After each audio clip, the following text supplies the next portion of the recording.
Hey, Sammy.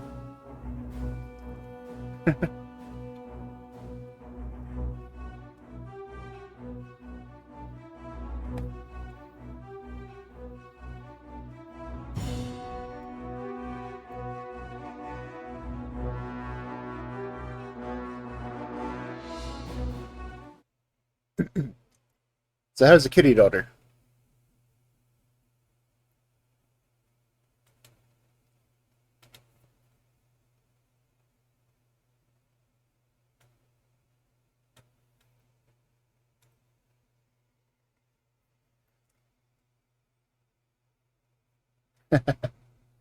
Is that just from the D&D or other reasons?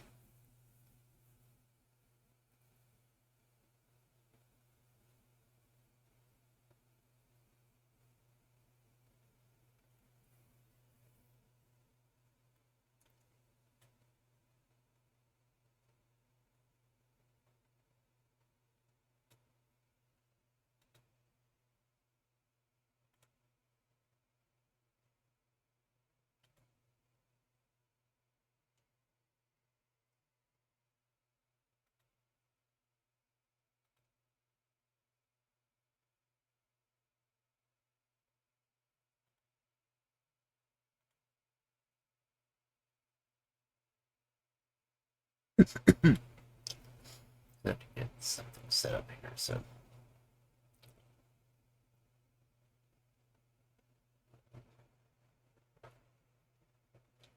you drank a Diet Coke? Okay, well,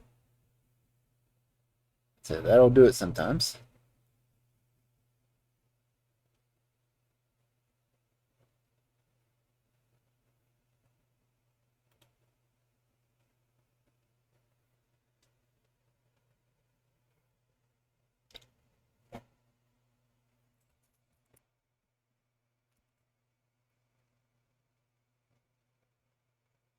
I can't tell if my microphone's picking up the fan or not. It doesn't look like it is.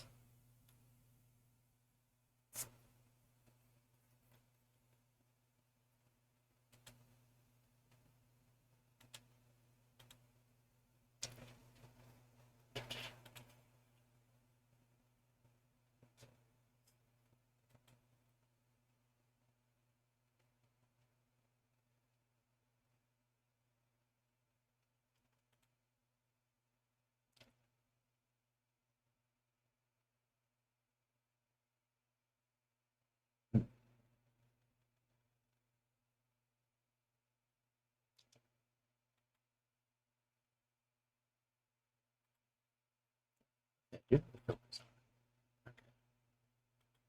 don't know if that filter's running on it or not.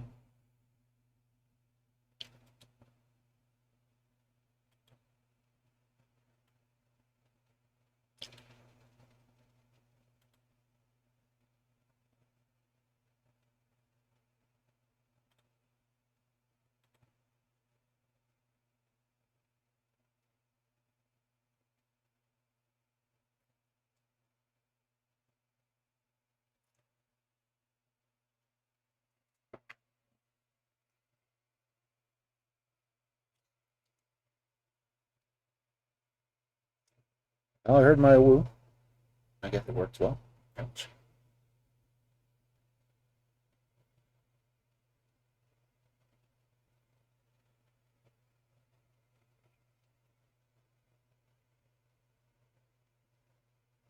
Guess all my sound alerts might actually be working now. Strange, because I don't remember doing anything to fix them.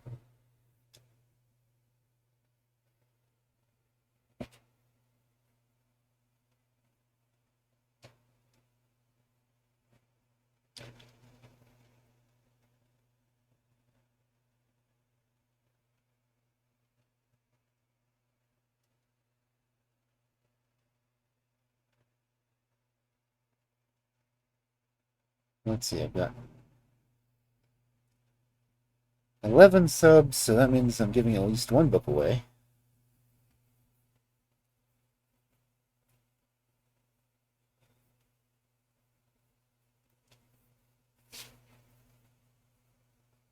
How many subs have you gotten this month, Sammy?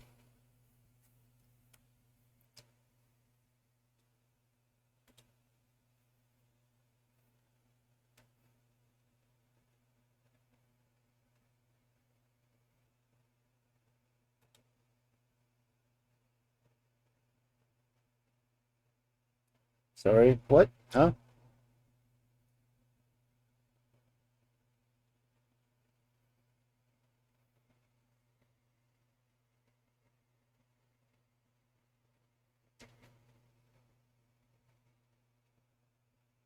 Oh. I was just wondering how many subs you had gotten this month since you had done the subathon.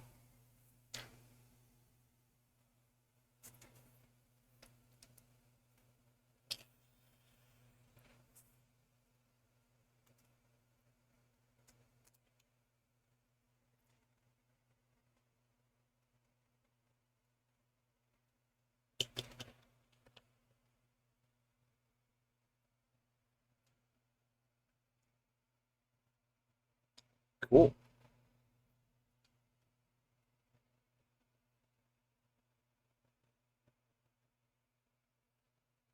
Not bad.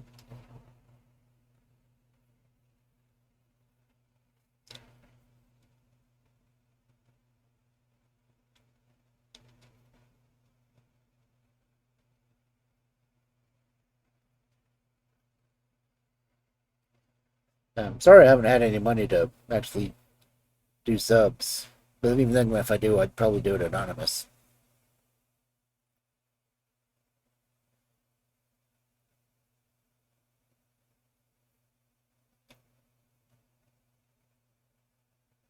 I need to add music to this one.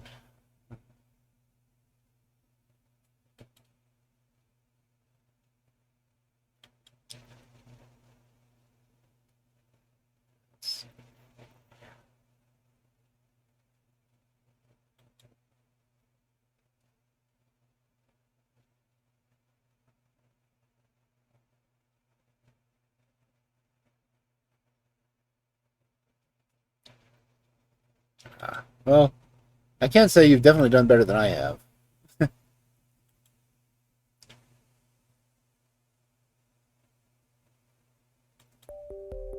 Let's get some music in here.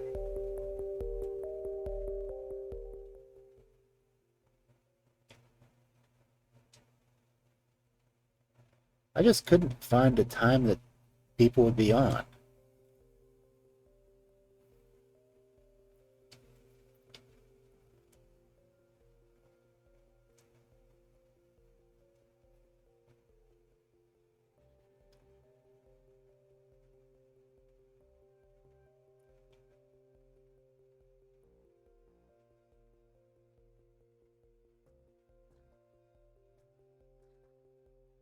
Uh,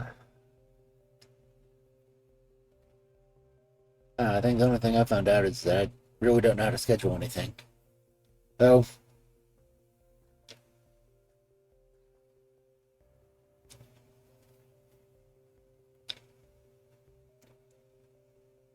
I would say that I'm kind of glad that no one was seeing how badly I was failing playing the games yesterday.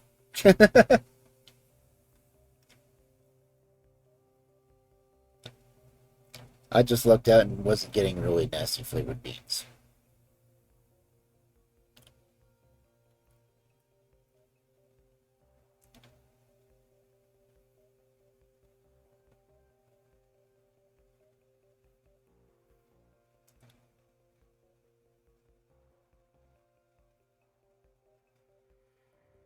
Well, that's just it. I put the times for it up for a vote on Twitter, and I went for the time that they voted for, and no one was here.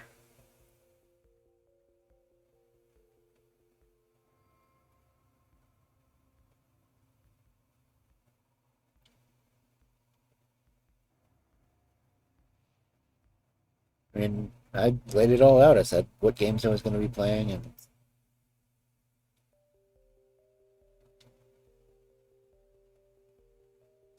I mean, I bought books to give away for this.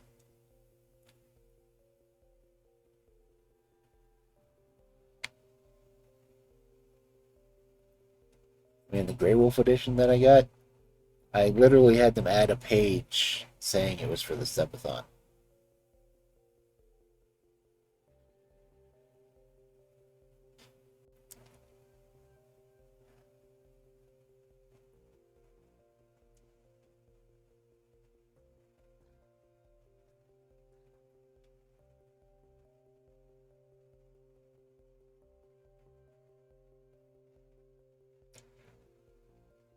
I know for the month, I think I like month total, I'm at 25 points, which is good because I have more emote slots open, but now I gotta get more emotes.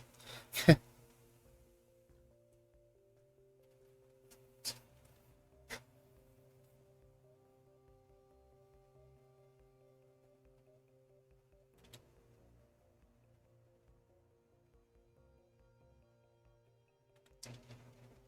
think right now, since I made it to the 25 point mark, I've got I've got 4 open slots for tier 1. I can get 2 more animated ones.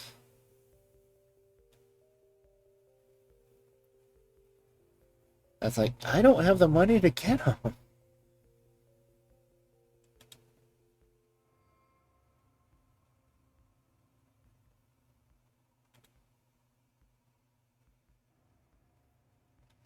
Guilty. Where's the licking one from? Oh, slow? Okay.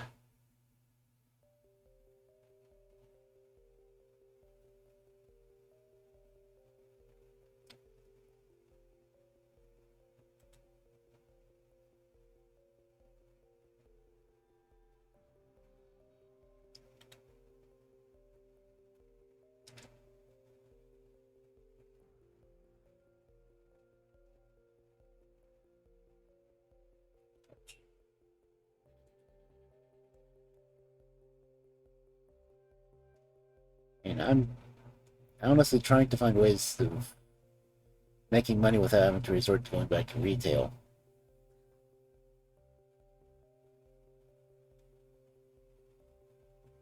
God, they're the only people that ever answer my interviews. Yes, the Viper is in chat.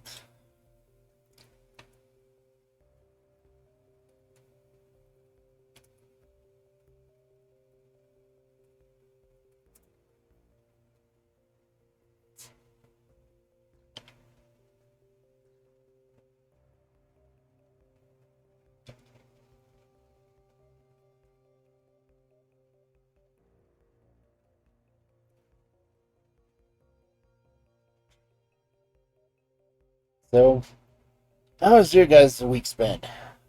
I'm not really in a hurry to get to stores today.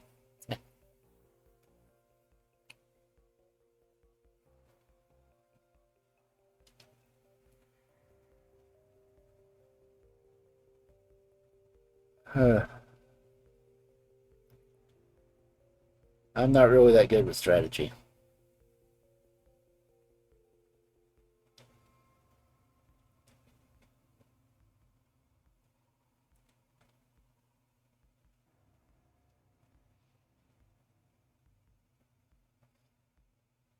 I mean, for a wolf who read the book The Prince when he was 13, you think I'd understand how to deal with people better.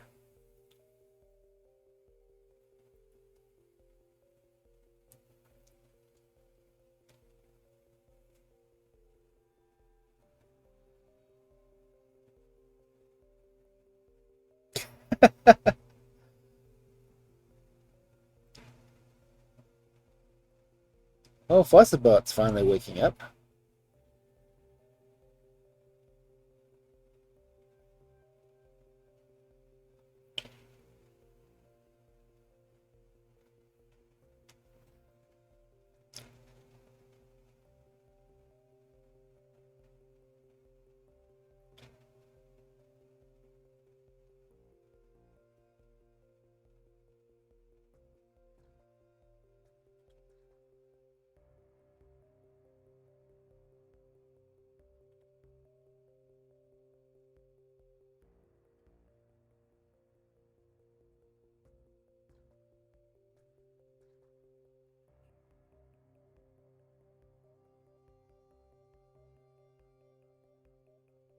I'm glad Dust told me how to do the stream alerts under a different bot name.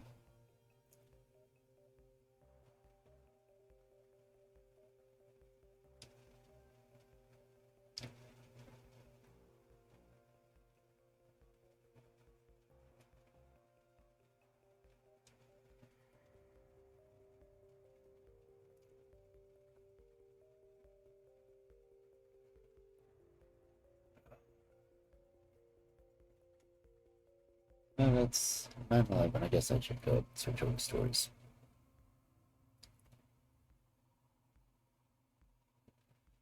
Oh, okay.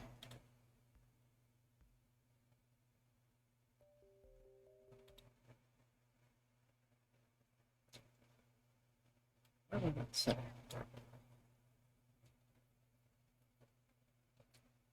trying to think how many stories I have left in this book. Let's see. 12 Huntsmen. I finished the Sherlock Holmes one last night.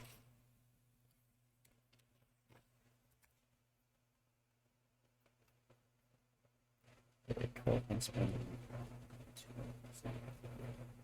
6, 7, 8, 9, 10. I only have 11 stories left.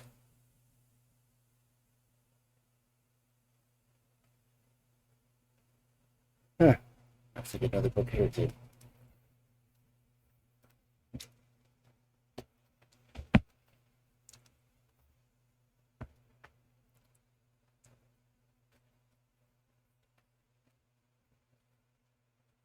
Anyway, let's get into the stories.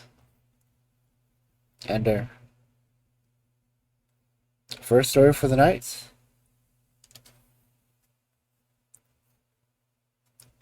is The 12 Huntsmen from the Green Fairy book.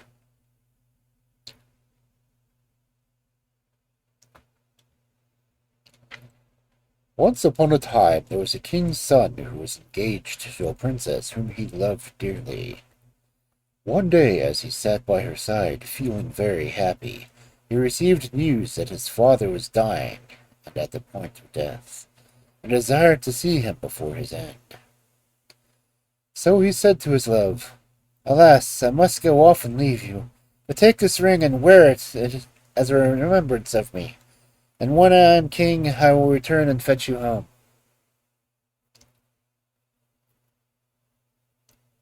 Then he rode off, and when he reached his father, he found him mortally ill and very near death. The king said, "Dearest son, I have desired to see you again before my end. Promise me, I beg of you, that you will marry according to my wishes." And he then named the daughter of a neighboring king, who he was anxious should be his son's wife. The prince was so overwhelmed with grief that he could think of nothing but his father, and exclaimed, "Yes, yes, dear father, whatever you desire shall be done." Thereupon the king closed his eyes and died.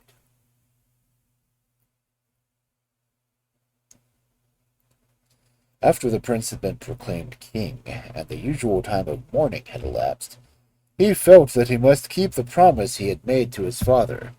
So he sent to ask for the hand of the king's daughter, which was granted to him at once. Now his first love heard of this, and the thought of her lover's desertion grieved her so sadly that she pined away and nearly died. Her father said to her, "My dearest child, why are you so unhappy? If there is anything you wish for, say so, and you shall have it."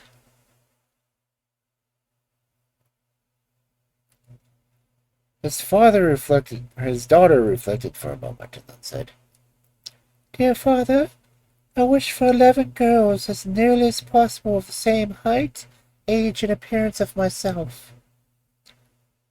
Said the king, "If the thing is possible, your wish shall be fulfilled." And he had his kingdom searched till he found 11 maidens of the same height, size, and appearance of his daughter. Then the princess desired 12 complete huntsmen's suits to be made, all exactly alike, and the 11 maidens had to dress themselves in 11 of the suits, while she herself put on the 12th. After this she took her leave of her father, and rode off with her girls to the court of her former lover. Here she inquired whether the king did not want some huntsmen, and if he would not take them all into his service. The king saw her, but did not recognize her, and as he thought them very good-looking young people, he said, yes, he would gladly engage them all. So they became the 12 royal huntsmen. Now, the king had a most remarkable lion, for it knew every hidden or secret thing. One evening the lion said to the king, so, you think you got 12 huntsmen, do you? Yes, certainly, said the king. They are 12 huntsmen. You are mistaken, said the lion. They are 12 maidens. That cannot possibly be, replied the king. How do you mean to prove that?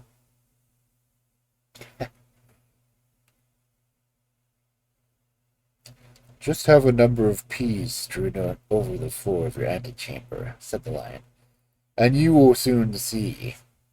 Men have a strong, firm tread, so that if they happen to walk over peas, not one will stir. But girls trip and slip and slide, so that the peas will roll about.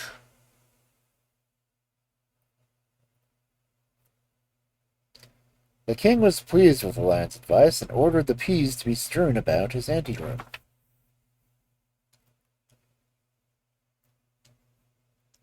Fortunately, one of the king's servants had become very partial to the young huntsman, and hearing of the trial they were to be put to, he went to them and said, the lion wants to persuade the king that you're only girls, and then told them all about the plot.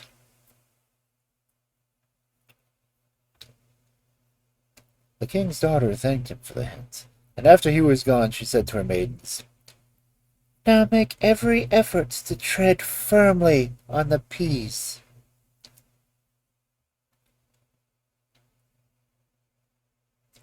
The next morning, when the king sent for his 12 huntsmen, and they passed through the anteroom, which was plentifully strewn with peas, they trod so firmly and walked with such a steady, strong step that not a single pea rolled away, or even so much as stirred. After they were gone, the king said to the lion, there now, you have been telling lies. You see for yourself they walk like men. Because they knew they were being put to the test, answered the lion, and so they made an effort, but just have a dozen spinning wheels placed in the anteroom. When they pass through, you'll see how pleased they will be, quite unlike any man.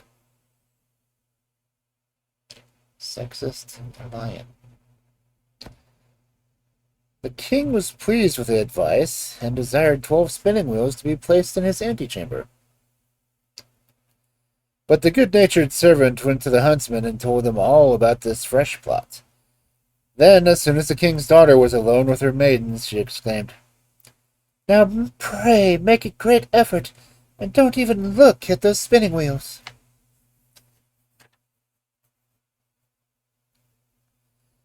When the king sent for his 12 huntsmen the next morning, they walked through the anteroom without even casting a glance at the spinning wheels.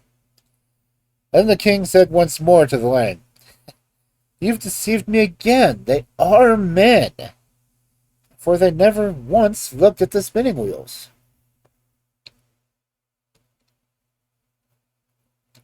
The lion replied, they knew they were being tried, and they did violence to their feelings. But the king declined to believe the lion any longer. So the 12 huntsmen continued to follow the king, and he grew daily fonder of them. One day, whilst they were out hunting, it so happened that some news was brought to the king's intended bride was on her way, and might soon be expected. When the true bride heard this, she felt as though a knife had pierced her heart, and she fell fainting to the ground. The king, fearing something had happened to his dear huntsman, he ran up to help and began drawing off his shoes and gloves.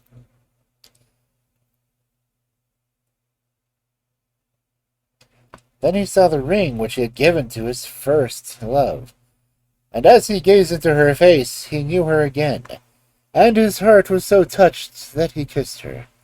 And as she opened her eyes, he cried, I am thine, and thou art mine, and no power on earth shall alter that. To the other princess he dispatched a messenger to beg her to return to her own kingdom with all speed.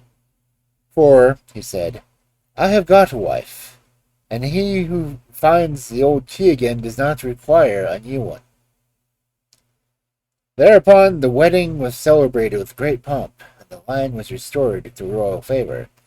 For after all, he had told the truth.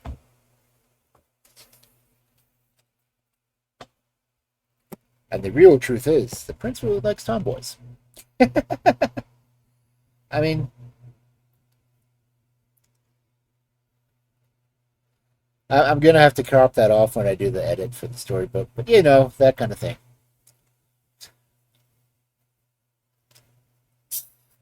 The prince likes his huntsman.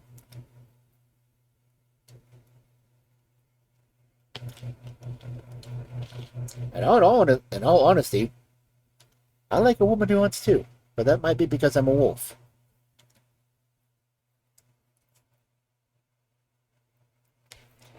Besides, hunting's fun. Carnivores rule. Anyway,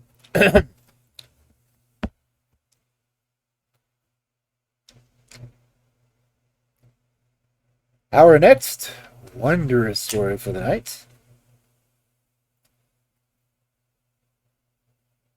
or for those of you who want to catch a Goldine, there is one in chat.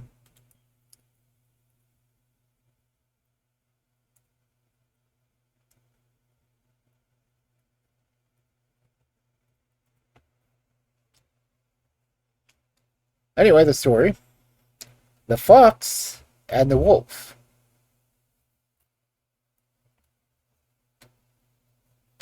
That's from the Orange Fairy book.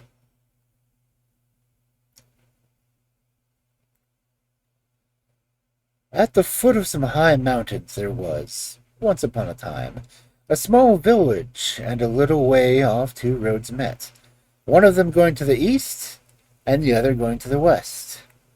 The villagers were quiet, hard-working folk who toiled in the fields all day, and in the evening set out for home when the bell began to ring in the little church. In the summer mornings they led out their flocks to pasture, and were happy and contented from sunrise to sunset. One summer night, when a round full moon shone down upon the white road, a great wolf came trotting around the corner.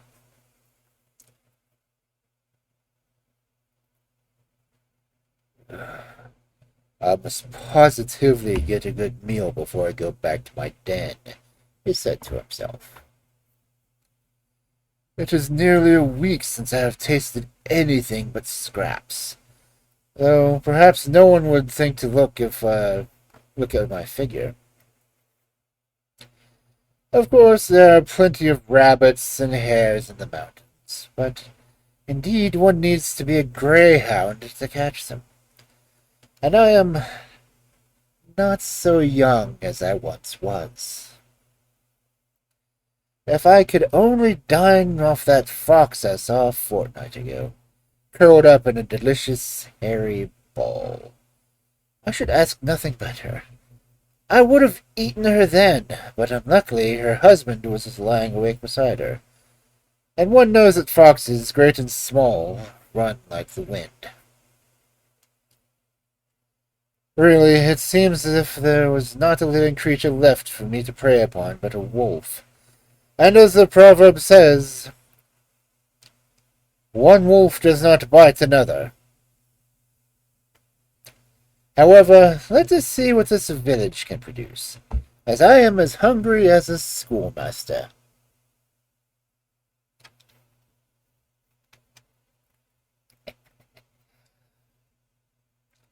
Now, while these thoughts were running through the mind of the wolf, The very fox he had been thinking of was galloping along the other road.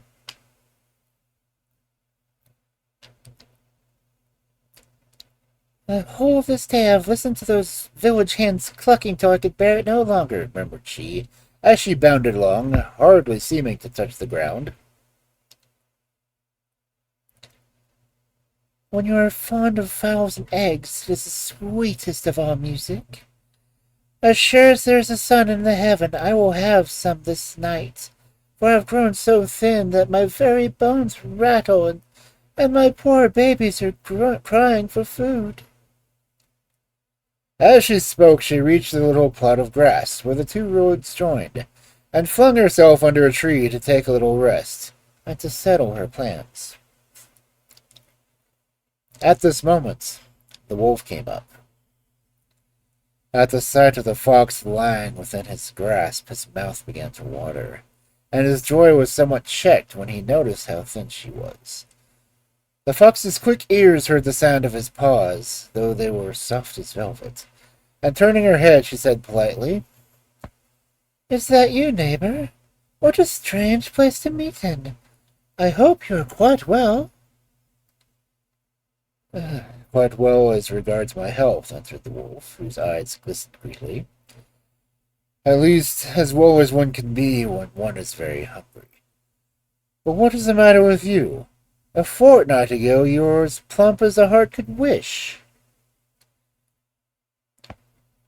"I have been ill, very ill," replied the fox. "And what you say is quite true. A worm is fed in comparison to me."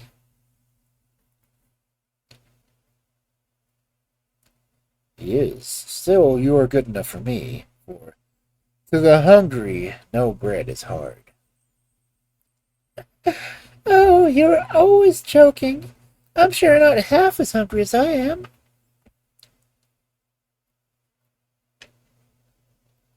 "That we shall soon see," cried the wolf, opening his huge mouth and crouching to spring.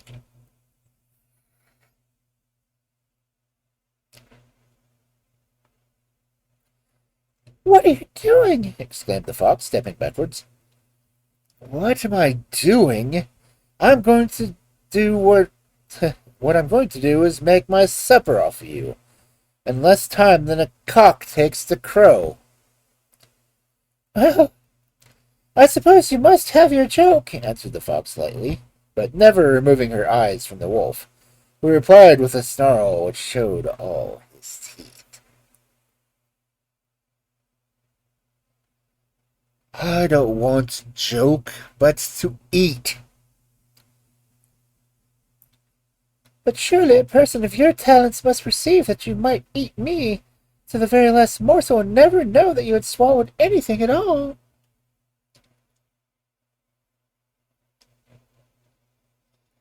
"In this world, the cleverest people are always the hungriest," replied the wolf. "Ah, how true that is, but—" "I can't stop to listen to your buts and yets," broke the wolf rudely.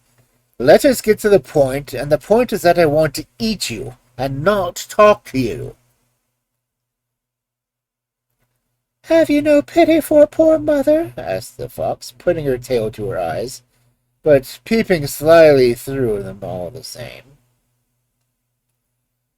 "I am dying of hunger," answered the wolf, doggedly. "And you know," he added with a grin, "that charity begins at home." "Quite so," replied the fox. "It would be unreasonable of me to object to satisfying your appetite at my expense. But if the fox resigns herself to the sacrifice, the mother offers you one last request." "And then be quick and don't waste my time, for I can't wait much longer. What is it you want?"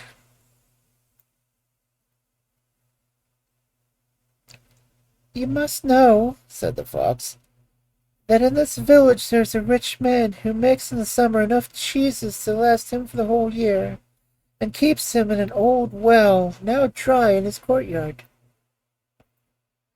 By the well hang 2 buckets on a pole that were used in former days to drop the water. For many nights I have crept down to that palace and have lowered myself to the buckets, bringing home for me enough cheese to feed the children. All I beg is for you to come with me, and instead of hunting chickens and such things, I will make a good meal off cheese before I die.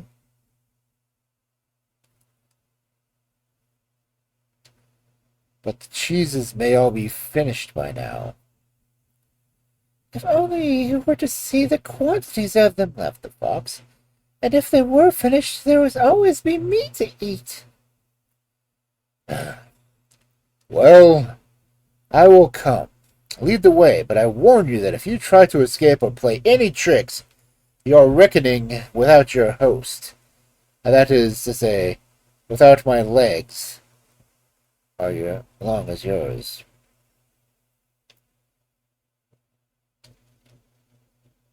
All was silent in the village. Not a light was to be seen of that moon, which shone bright and clear in the sky. The wolf and the fox crept along slowly, softly. Then suddenly they stopped and looked at each other. A savory smell of frying bacon had reached their noses, and reached the noses of sleeping dogs, which began to bark greedily. "Is it safe to go on, you think?" asked the wolf in a whisper, and the fox shook her head. Not while the dogs are barking, she said. Someone might come out to see if anything is the matter. And she signed to the wolf to curl himself up in the shadow beside her.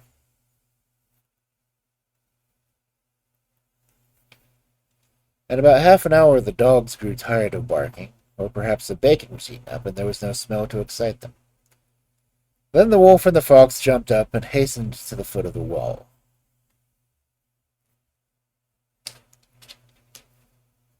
I am lighter than he is, thought the fox to herself. Perhaps if I make haste I can get a start and jump over the wall on the other side before he manages to spring over this one. And she quickened her pace, but if the wolf could not run, he could jump, and with one bound he was beside his companion.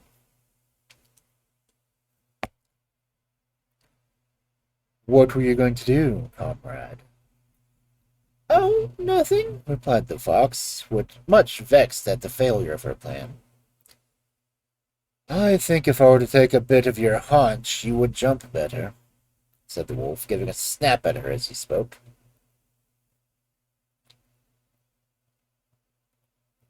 The fox drew back uneasily. "Be careful, or I shall scream," she snarled. And the wolf, understanding all that might happen if the fox carried out her great threat, gave a signal to his companion to leap on the wall, where he immediately followed her. Once on the top, they crouched down and looked about them. Not a creature was to be seen in the courtyard, and in the furthest corner from the house stood the well, with its 2 buckets suspended from a pole, just as the fox had described it. The 2 thieves dragged themselves noiselessly along the wall until they were opposite the well, and by stretching out her neck as far as it could go, the fox was able to make out that there was only very little water in the bottom, but just enough to reflect the big, round, yellow moon. "How lucky," she cried to the wolf. "There's a huge cheese about the size of a wheel mill. Look, look, did you ever see anything so beautiful?" "Never," answered the wolf, peering over it in his turn, his eyes glistening greedily, for he imagined that the moon's reflection in the water was really cheese.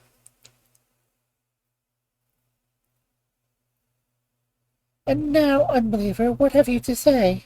said the fox as she laughed gently. "That you are a woman, I mean fox, of your word," replied the wolf.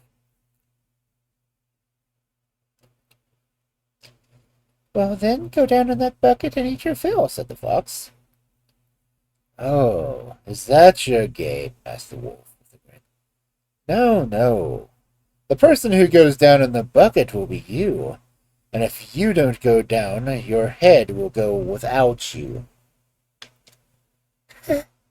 Of course I will go down with the greatest pleasure, Answered the fox, who had expected the wolf's reply. And be sure you don't eat all the cheese, or it will be the worse for you, continued the wolf. But the fox looked up at him with tears in her eyes. Farewell, suspicious one, she said sadly, and climbed into the buckets. In an instant she had reached the bottom of the well, and found that the water was not deep enough to cover her legs. Why, it is larger and richer than I thought, she cried, turning towards the wolf, who was leaning over the wall of the well. Then be quick and bring it up, commanded the wolf. How can I? It weighs more than I do, asked the fox. If it is so heavy, bring it up in 2 bits, of course, he said.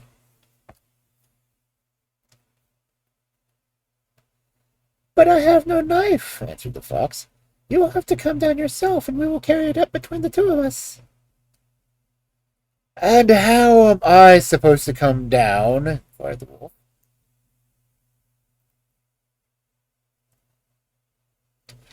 Oh, you really are very stupid. Get into the other bucket that is nearly over your head.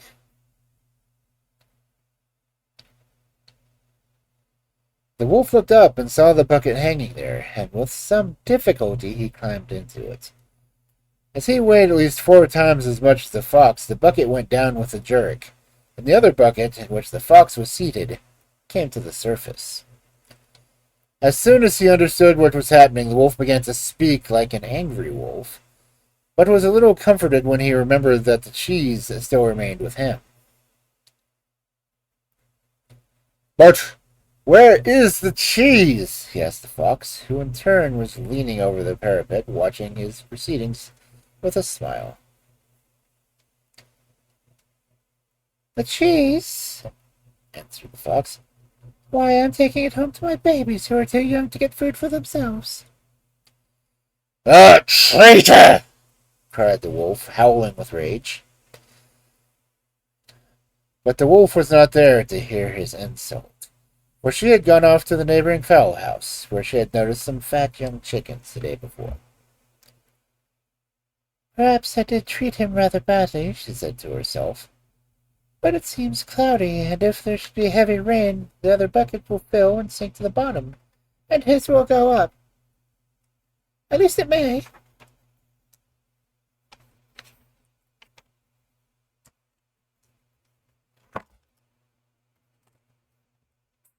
Foxes, man.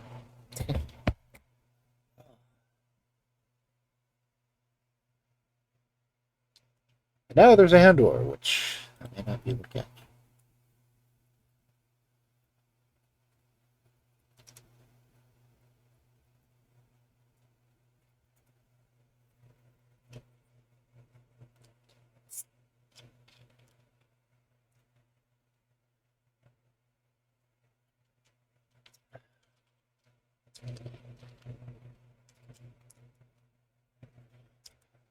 Wait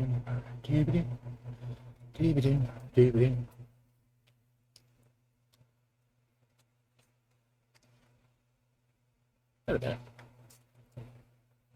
Something is missing here.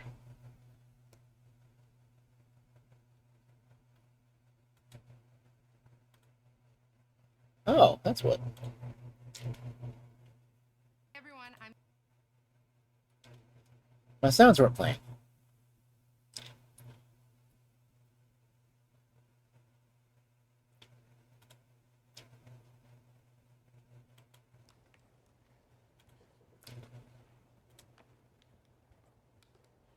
There we go. Much better.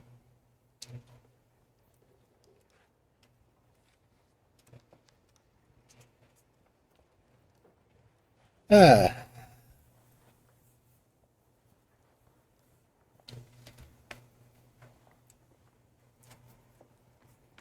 And now we go on to our third story. The Norka. From the Red Fairy Book.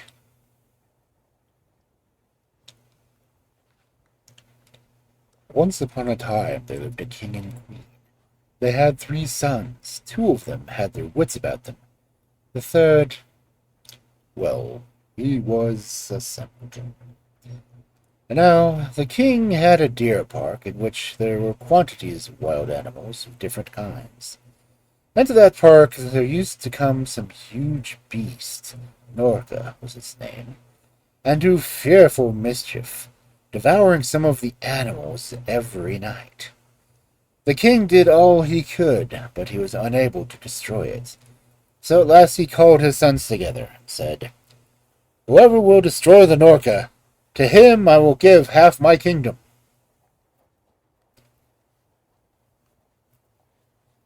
Well, the oldest son undertook the task, and as soon as it was night, he took out his weapons and set out.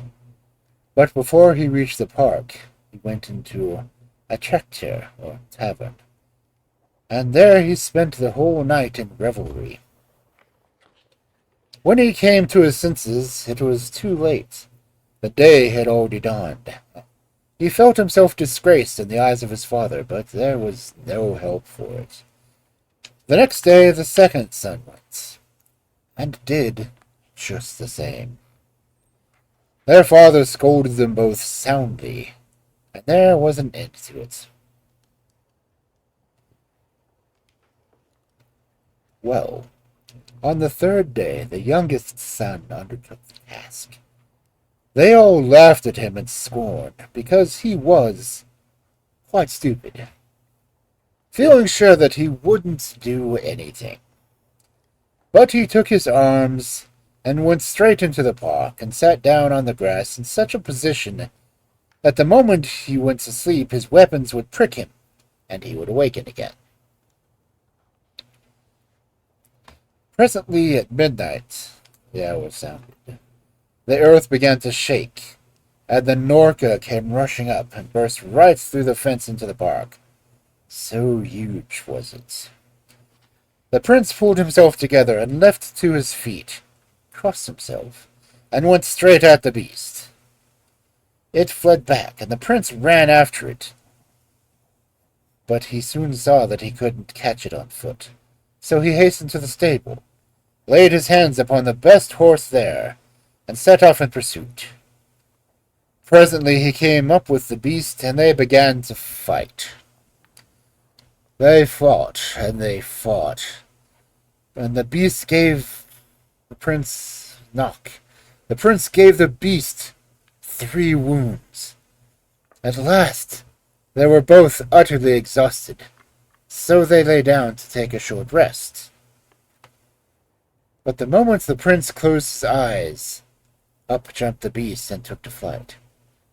The prince's horse awakened him, and he jumped up at the moment, and set off again in pursuit, caught up with the beast, and again began fighting with it. Again the prince gave the beast 3 great wounds, and was knocked from his horse once more. And then he and the beast lay down again to rest. Thereupon away fled the beast as before. The prince caught it up, and again gave it 3 more wounds. But all of a sudden, just as the prince began chasing it the 4th time, the beast fled to a great white stone, tilted it up, and escaped into it, to the other world, crying out to the prince, "Then only will you overcome me when you enter here."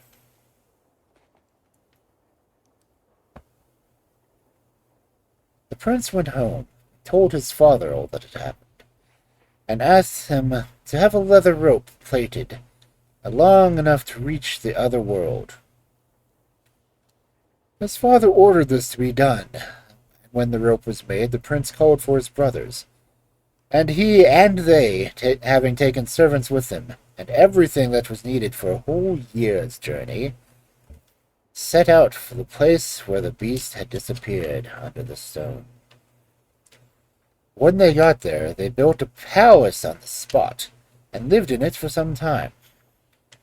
But when everything was ready, the youngest brother said to the others, "Now, brothers, who is going to lift the stone?"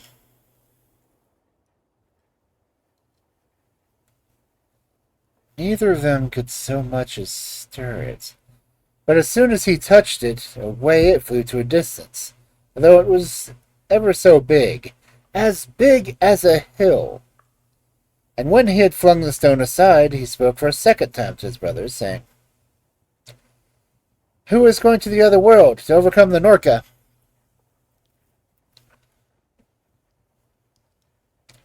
Of course, neither of them offered to do so.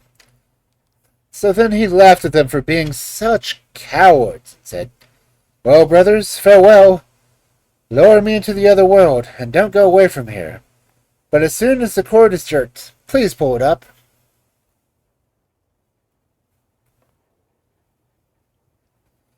His brothers lowered him accordingly, and when he reached the other world, underneath the earth, he went on his way. He walked and walked.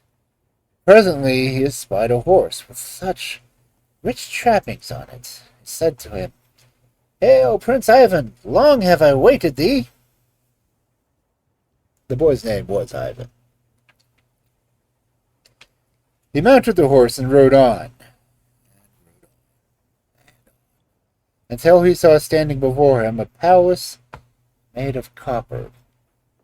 He entered the courtyard and tied up his horse, and went indoors.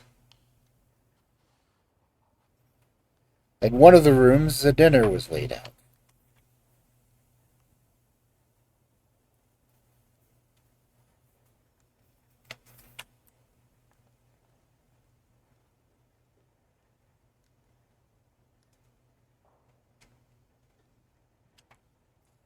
He sat down and dined, and then went into a bedroom. There he found a bed on which he lay down to rest. Presently there came in a lady, more beautiful than can be imagined anywhere, but, in a fairy tale, who said, "Thou who art in my house, name thyself. If thou art an old man, thou shalt be my father. If a middle-aged man, my brother. But if a young man, thou shalt be my husband dear. And if thou art a woman, or an old one, thou shalt be my grandmother. If middle-aged, my mother. And if a girl, thou shalt be my sister."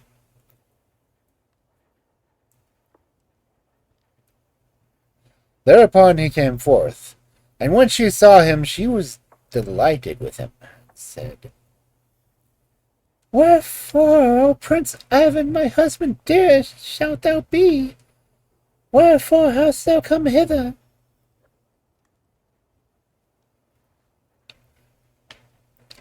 Then he told her all that had happened, and she said,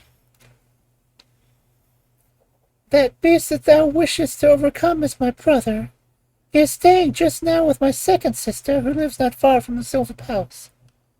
I bound up 3 of the wounds which thou didst give him."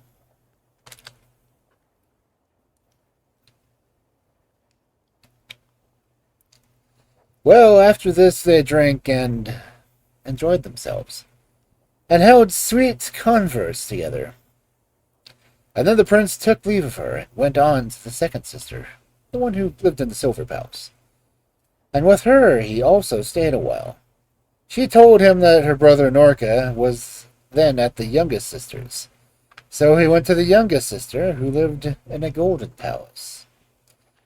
And then she told him that her brother was at that time asleep on the blue sea, and she gave him a sword of steel and draughts of the water of strength, and told him to cut off her brother's head in a single stroke. And when he had heard these things, he went his way. And when the prince came to the blue sea, he looked. There slept the Norka on a stone, in the middle of the sea. And when it snored, the water was agitated for 7 miles around. The prince crossed himself and went up to it, and he smote it on the head with his sword. The head jumped off, saying a while, "Well, I am done for now," and rolled away into the sea.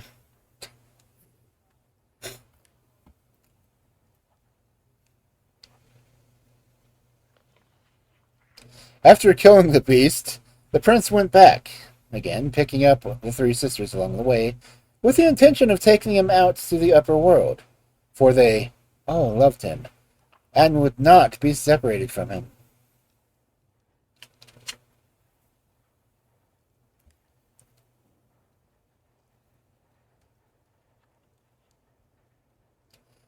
Each of them turned her palace into an egg, for they were all enchantresses. And they taught him how to turn eggs into palaces, and back again. And they handed over the eggs to him. And then they all went to the place from which they had been hoisted up into the upper world. And when they came to where the rope was, the prince took hold of it and made the maidens fast to it. But then he jerked away at the rope, and his brothers began to haul it up. And when they had hauled it up and had set eyes on the wondrous maidens, they went aside and said, "Let's lower the rope and pull our brother up part of the way, and then cut the rope. Perhaps he'll be killed. But then if he isn't, we'll never give up these beauties as wives."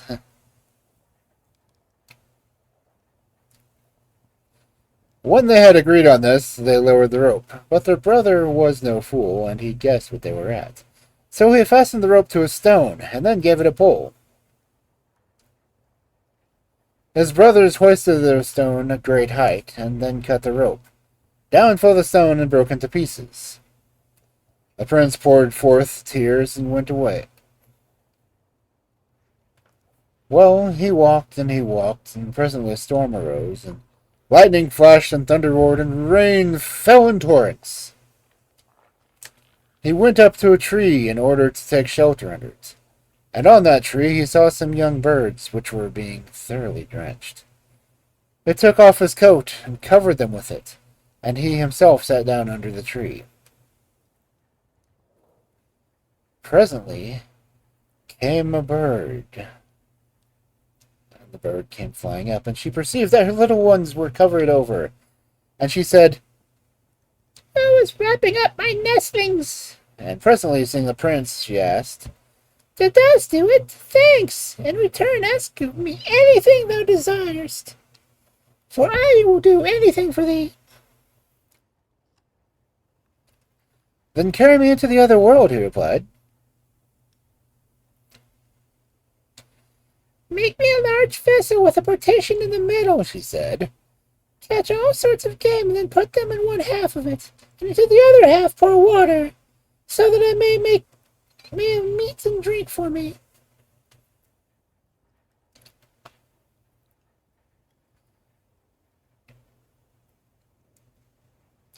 And the prince did this. Then the bird, having taken the vessel on her back, with the prince sitting in the middle of it, began to fly.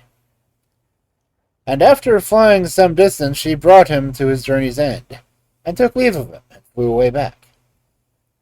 But he went to the house of a certain tailor, and engaged himself as his servant. So much the worse for wear as he was, so thoroughly had he altered his appearance that nobody would have suspected him of being a prince. Having entered into the service of his master, the prince began to ask what was going on in the country. And his master replied, "Two princes, for the third one has disappeared, have brought away brides from the other world, and want to marry them. But those brides refuse, for they insist on having all their wedding clothes made for them first, exactly like those that they used to have in the other world, and that without being measured for them. The king has called all the workmen together, but not one of them will undertake it." That's her smart. The prince, having heard all this, said, "Go to the king, master, and tell him that you will provide everything that's in your line."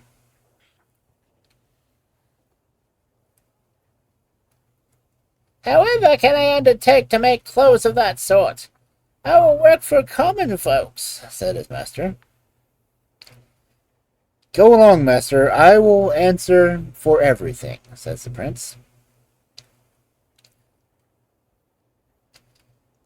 So the tailor went, and the king was delighted that at least one good workman had been found, and gave him as much money as he ever wanted.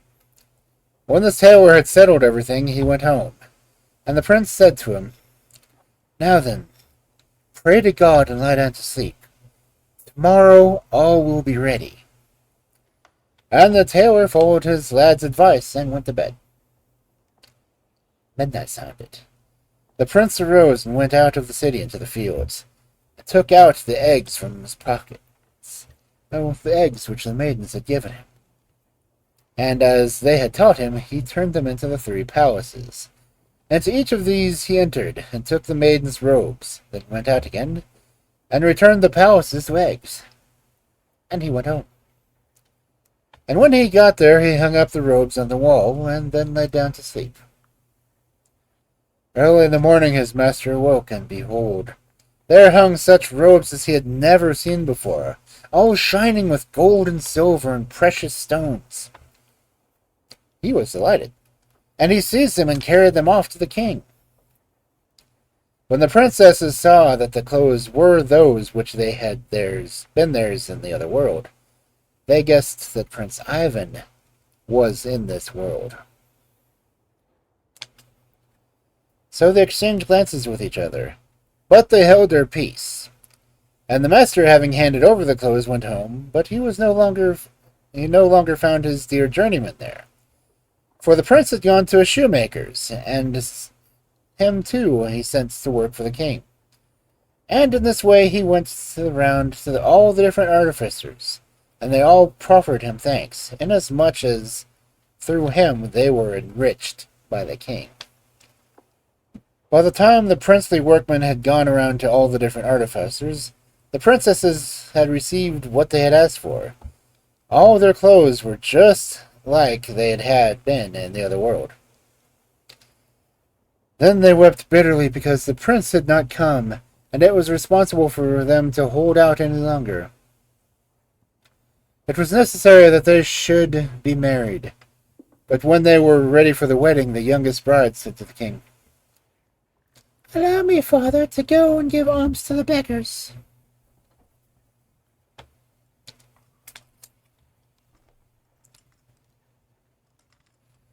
He gave her leave, and she went and began bestowing alms upon them, and examining them closely. And when she had come to one of them, and was going to give him some money, she caught sight of the ring which she had given the prince in the other world. And her sister's rings too, for it really was he. She seized him by the hand, and brought him into the hall, and said to the king, "Here is he who brought us from the other world. His brothers forbade us to say that he was alive, threatening to slay us if we did."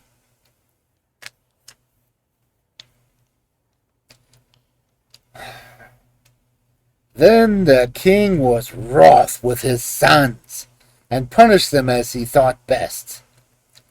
And afterwards, 3 weddings were celebrated.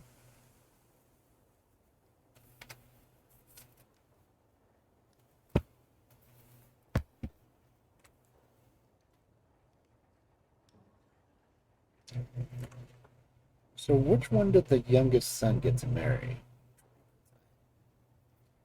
Because all 3 of the princesses, who were also enchantresses, gave him rings.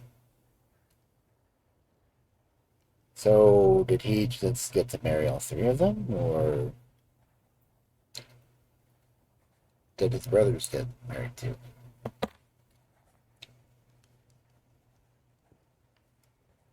Not to mention that, Prince Ivan, who actually did the killing of the Orda, would have already gotten half the kingdom.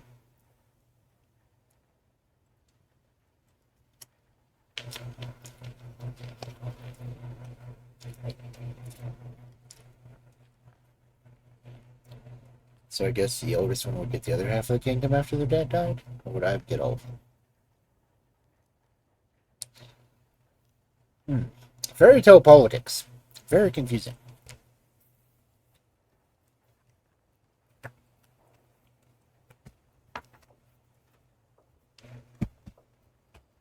Anyway, continuing. Oh, this one seems to be happening in Ireland. Does it? The Enchanted Deer from the Lilac Fairy Book. A young man was walking one day in Iron, leading a stout cart horse by the bridle. He was thinking of his mother and how poor they were since his father, who was a fisherman, had been drowned at sea, and wondering what he should do to earn a living for them both. Suddenly a hand was laid on his shoulder, and a voice said to him, "Will you sell me your horse, son of the fisherman?" And looking up, he beheld a man standing in the road with a gun in his hand, a falcon on his shoulder, and a dog by his side. "What will you give me for my horse?" asked the youth. "Will you give me your gun, your dog, and your falcon?" "I will give them," answered the man, and he took the horse. But the youth took the gun, and the dog, and the falcon, and he went home with them. But when his mother heard what he had done, she was very angry, and beat him with a stick, which she had in her hand. "I will teach you to sell my property," she said. But her arm was quite tired, but Ian, her son, answered for nothing, and went off to his bed, for he was very sore.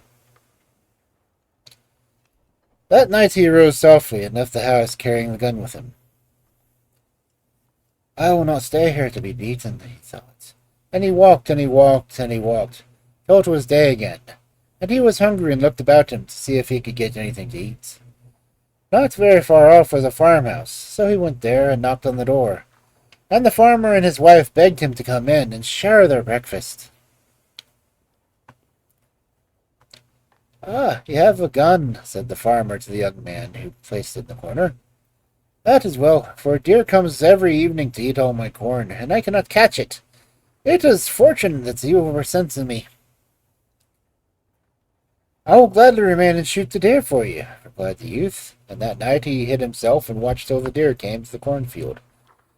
Then he lifted his gun to his shoulder and was going to pull the trigger when, behold, instead of a deer, a woman with long black hair was standing there. At the sight, his gun almost dropped from his hand in surprise. But as he looked, there was a deer eating the corn again, and thrice this happened till the deer ran away over the moor, and the young man after her. On they went, on and on and on, until they reached a cottage which was thatched with heather. With a bound the deer sprang on the roof, and lay down where none could see her. But as she did, she so called out, "Go in, fisher's son, eat and drink while you may." So he entered and found food and wine on the table, but no man, for the house belonged to some robbers who were still away at their wicked business. After Ian, the fisherson, had eaten all he wanted, he hid himself behind a great cask, and very soon he heard a noise, as of men coming through the heather, and the small twigs snapping under their feet. From his dark corner he could see into the room, and he counted 24 of them, all big, cross-looking men. "Someone has been eating our dinner," they cried, "and there was hardly enough for ourselves." "It is a man who is lying under the cask," answered the leader. "Go and kill him, and then come and eat your food and sleep, for we must be off to bedtimes in the morning." So 4 of them killed the fisher's son and left him. And then they went to bed. By sunrise they were all out of the house, for they had far to go. And when they disappeared, the deer came off the roof to where the dead man lay, and she shook her head over him, and wax fell from her ear, and he jumped up as well as ever. "Trust me and eat as you did before, and no harm shall happen to you," said she. So Ian ate and drank, and fell sound asleep under the cask. In the evening the robbers arrived very tired, and crosser than they had ever been before the day before. For their luck had turned, and they had brought back scarcely anything. "Someone has eaten our dinner again," they cried. "It's a man under the barrel," answered the captain. "Let 4 of you go and kill him." But first slay the other four who pretended to kill him last night, and didn't because he is still alive.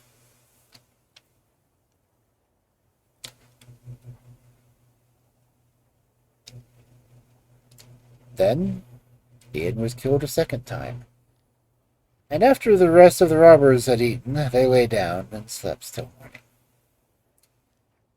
And no sooner were their faces touched with the sun's rays that they were up and off. Then the deer entered and dropped the healing wax on the dead man.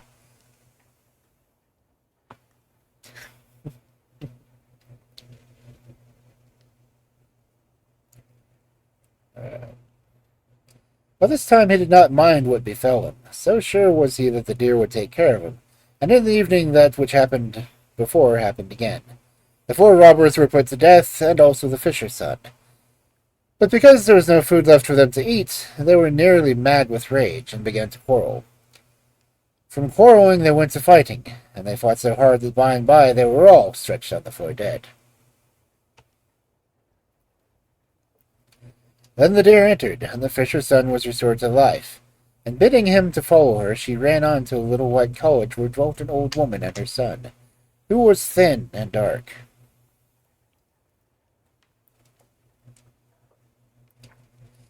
Here I must leave you, said the deer, but tomorrow meet me at midday in the churchyard that is yonder. And jumping across the stream, she vanished into the woods. The next day he set out for the church, but the old woman of the cottage had gone before him, and had stuck an enchanted stick called the Spike of Hurt in a crack of the floor, so that he would brush against it as he stepped across the threshold. Suddenly he felt so sleepy that he could not stand up, and throwing himself down on the ground he sank into a deep slumber, not knowing that the dark lad was watching him. Nothing could waken him, not even the sound of the sweetest music, nor the touch of a lady who bent over him. A sad look came on her face, as she saw it was of no use, and at last she gave it up, and lifting his arm, wrote her name across the side. The daughter of the king of the town under the waves. I will come tomorrow, she whispered, though he could not hear her, and she went sorrowfully away. And then he awoke, and the dark lad told him what had befallen him, and he was very grieved. But the dark lad did not tell him of the name that was written underneath his arm.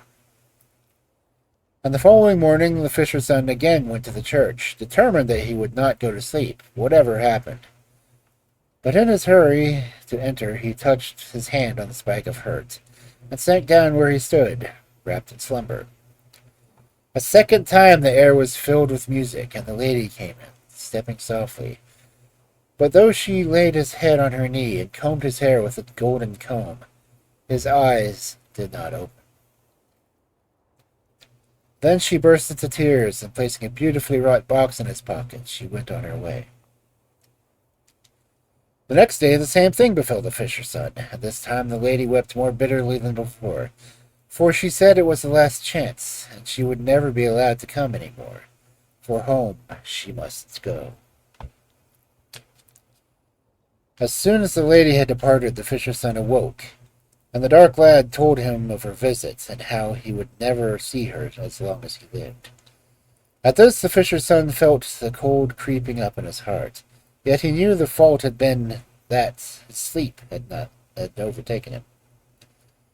I will search the whole world through until I find her, cried he. And the dark lad laughed as he heard him. But the fisher's son took no heed, and off he went, following the sun day after day, till his shoes were in holes and his feet were sore from the journey. And naught did he see but birds that make their nests in trees, not so much a goat or a rabbit. On and on he went, until he suddenly came upon a little house, with a woman standing outside it. "Oh, hail, fisher's son," she said. "I know what you are seeking. Enter and rest and eat, and tomorrow I will give you what help I can, and send you on your way."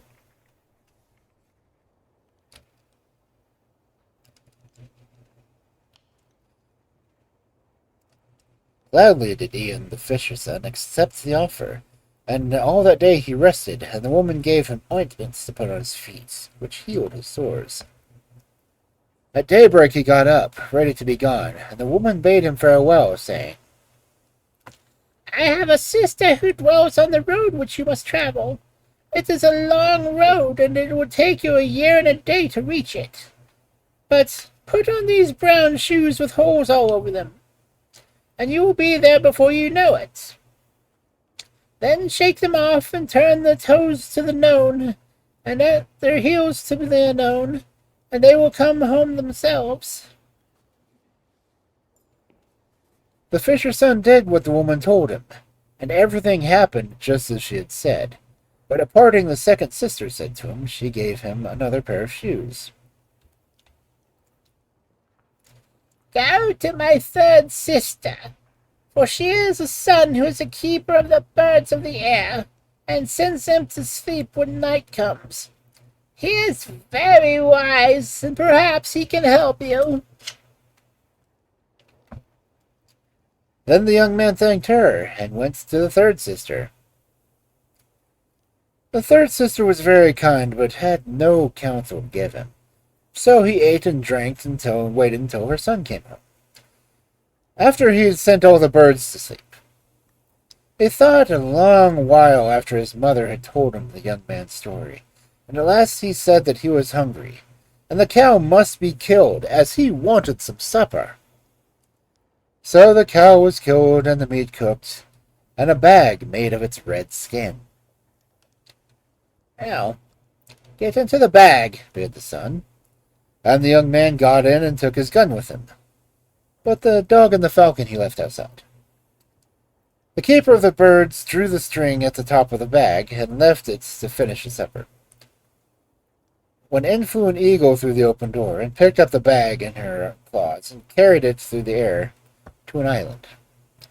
There was nothing to eat on the island, and the fisher's son thought that he would die of food, when he remembered the box that the little lady had put in his pocket. He opened the lid, and 3 tiny birds flew out, and flapping their wings, they asked, Headmaster, is there anything we can do for you? Bear me to the kingdom of the king under the waves, he answered. And one little bird flew on his head, and the others perched on either of his shoulders. And he shut his eyes, and in a moment there he was in the country under the sea. Then the birds flew away, and the young man looked about him, his heart beating fast at the thought that here dwelt the lady to whom he sought all over the world. He walked on through the streets, and presently he reached the house of a weaver who was standing at his door, resting from his work. "Ah, you're a stranger here, that's plain," said the weaver. "But come in, I will give you food and drink." The young man was glad, for he knew not where to go, and they sat and talked till it grew late. "Stay with me, I pray, for I love company and am lonely," observed the weaver at last. And he pointed to a bed in the corner, where the fisher's son threw himself and slept till dawn. "There's to be a horse race today in town," remarked the weaver, "and the winner is to have the king's daughter to wife." The young man trembled with excitement at the news, and his voice shook as he answered, "That will be a prize indeed. I should like to see that race." "Oh, that is quite easy. Anyone can go," replied the weaver. "I would take you myself, but I have promised to weave this cloth for the king." "That is a pity," returned the young man politely, but in his heart he rejoiced, for he wished to be alone. Leaving the house, he entered a grove of trees which stood behind, and took the box from his pocket. He raised the lid, and out flew the 3 little birds. "Headmaster, what shall we do for thee?" they said. And he answered, "Bring me the finest horse that was ever seen, and the grandest dress, glass shoes." "Why glass shoes?" "They're here, master," said the birds, and so they were, and never had the young man seen anything so splendid. Mounting the horse, he rode onto the ground where the horses were assembling for the great race, and he took his place among them. Many good beasts were there which had won many races, but the horse of the fisher's son left them all behind, and he was first at the winning post. The king's daughter waited for him in vain to claim his prize, for he went back to the wood and got off his horse and put on his old clothes, and bade the box some gold in his pockets. After that he went to the weaver's house and told him that the gold he had been given was by the man who won the race, and that the weaver might have it for his kindness in return. Now, as nobody had appeared to demand the hand of the princess, the king ordered another race to be run, and the fisher's son rode into the field more splendidly dressed than he has before, and easily distanced himself from everyone else again. But again he left the prize unclaimed, and so it happened on the third day, when it seemed as if all the people in the kingdom were gathered to see the race, for they were all filled with curiosity to know who the winner would be. "If he will not come on his own free will, he must be brought," said the king, and the messengers who had seen the face of the victor were sent to seek him in every street of the town. This took many days, and when at last they found the young man in the weaver's cottage, he was so dirty and ugly and had such a strange appearance that they declared he could not be the winner they had seen and had been searching for, but a wicked robber who had murdered ever so many people and had always managed to escape. "Yes, that must be the robber," said the king, when the fisher's son was led into his presence. "Build a gallows at once, and hang him in the sight of all my subjects, that they may behold him suffer the punishment of his crimes." So the gallows was built upon a high platform, and the fisher's son mounted the steps up to it, and turned at the top to make a speech, as was expected of every doomed man, innocent or guilty. As he spoke, he happened to raise his arm, and the king's daughter, who was there at her father's side, saw the name which she had written under it. With a shriek, she sprang from her seat, and the eyes of the spectators were turned towards her. "Stop! Stop!" she cried, hardly knowing what she said. "If that man is hanged, there is not a soul in the kingdom that shall die also." And running up to where her father's son was, the fisher's son was standing, she took him by the hand, saying, "Father, this is no robber or murderer, but the victor in the 3 races, and he loosed the spells that were laid upon me."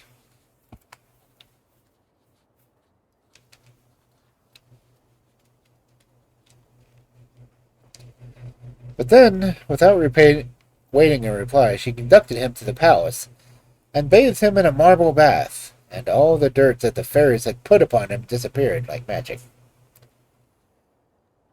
And when he had dressed himself in the fine garments the princess had sent him, he looked a match for any king's daughter in Erin. They went down into the great hall where she was awaiting him, and they had much to tell each other, but little time to tell it in. For the king, her father, and the princes who were visiting him, and all the people of the kingdom were still in their places, expecting her return. "How did you find me out?" she whispered as they went down the passage. "The birds in the box told me," answered he, but he could say no more. As they stepped out into the open space that was crowded with people, the princes stopped. "O kings," she said, turning towards him, "if one of you were killed today, the rest would fly. This man put his trust in me, and had his head cut off 3 times. Because he has done this, I will marry him rather than one of you, who have come hither to wed me. For many kings have sought to free me from spells, but none could do it save for Ian, the fisher's son." Oh.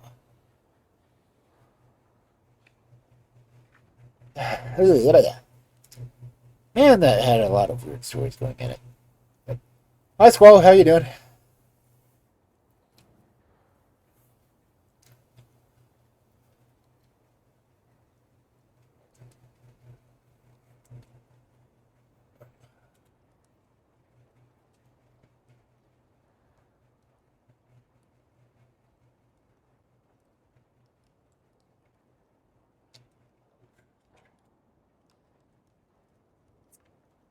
My pitch voice is just really weird.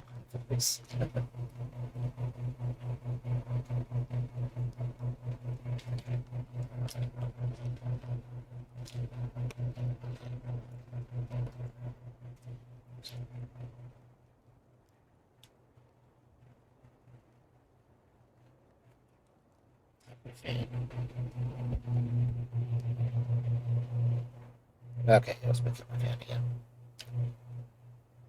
Oh.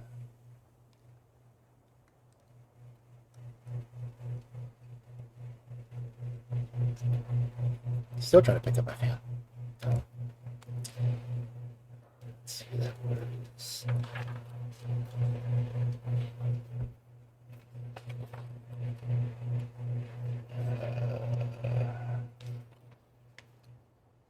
Enchanted Deer. Ooh, that's what's.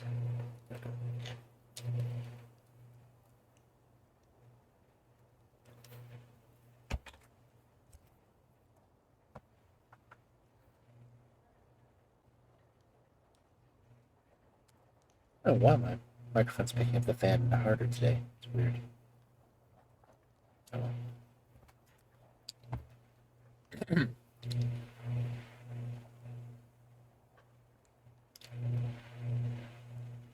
don't know why it keeps freaking out to you. Anyway.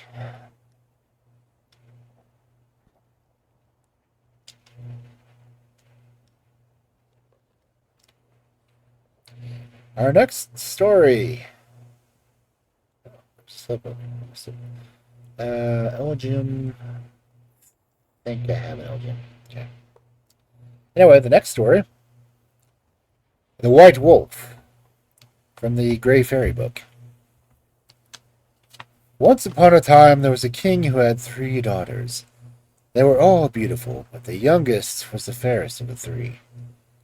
Now, it happened that one day their father had set out on a tour of distant parts of his kingdom.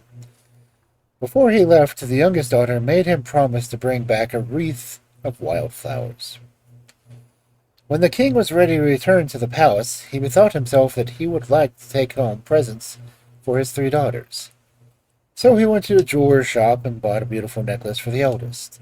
Then he went to a rich merchant's and bought a dress embroidered in gold and silver thread for his second.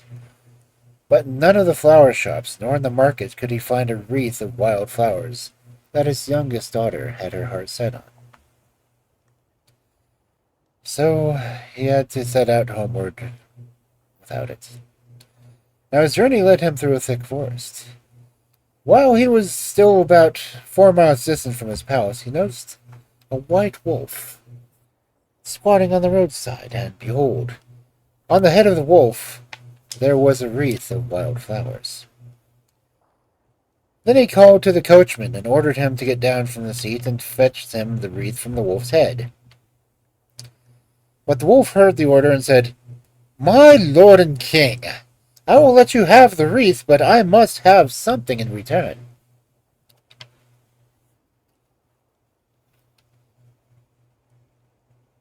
"What would you want?" answered the king. "I will gladly give you a rich treasure in exchange for it." "I do not want rich treasure," replied the wolf. Only promise to give me the first thing that meets you on your way to the castle. In 3 days I will come and fetch it."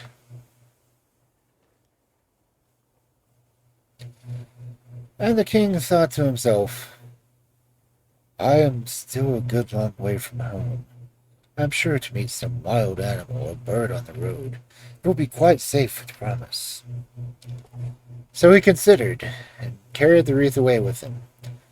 But all along the road he met no living creature until he returned to the palace gates, where his youngest daughter was waiting for him to welcome him home.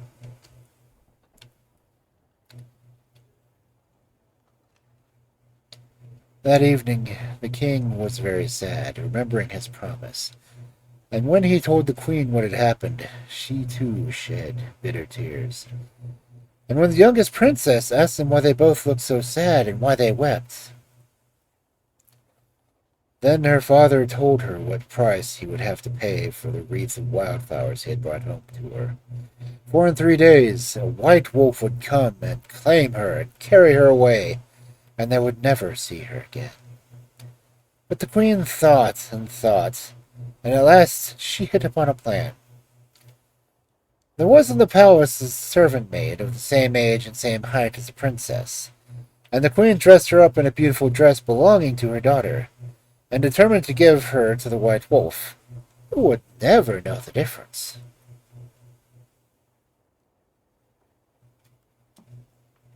The nose, man. On the 3rd day, the wolf strode into the palace, and up into the great stairs, and to the room where the king and queen were seated. "I have come to claim your promise," he said. "Give me your youngest daughter." They led the servant maid up to him, and he said to her, "You must mount my back, and I will take you to my castle." And with these words he swung her on his back and left the palace. When they reached the place where he had met the king and given him the wreath of wild flowers, he stopped and told her to dismount that they may rest a little while. So they sat down by the roadside.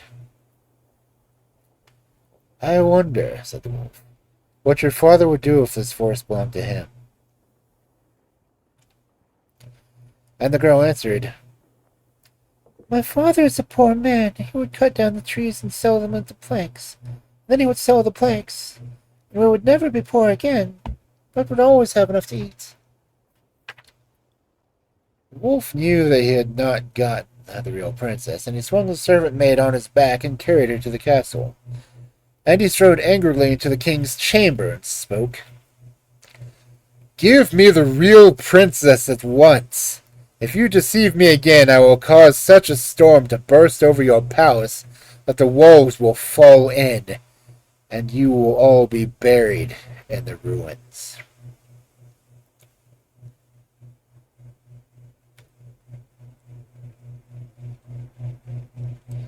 Then the king and queen wept, but they saw there was no escape. So they sent for the youngest daughter, and the king said to her, "Dearest child, you must go with the white wolf, for I promised you to him, and I must keep my word." So the princess got ready to leave her home, but first she went to her room to fetch her wreath of wild flowers, which she took with her. Then the white wolf swung her onto his back and bore her away. But when they came to the place where he had rested with the servant maid, he told her to dismount, that they might rest a little while by the roadside. Then he turned to her and said, "I wonder what your father would do if this forest belonged to him." And the princess answered, "My father would cut down the trees and turn it into a beautiful park and gardens, and he and his courtiers would come and wander among the glades in the summertime." Cut down the trees and make a park. "This is the real princess," said the wolf to himself. But aloud he said, "Mount once more on my back, and I will bear you to my castle." And when she was seated on his back, he set out through the woods, and he ran and ran and ran, until at last he stopped in front of a stately courtyard, with massive gates.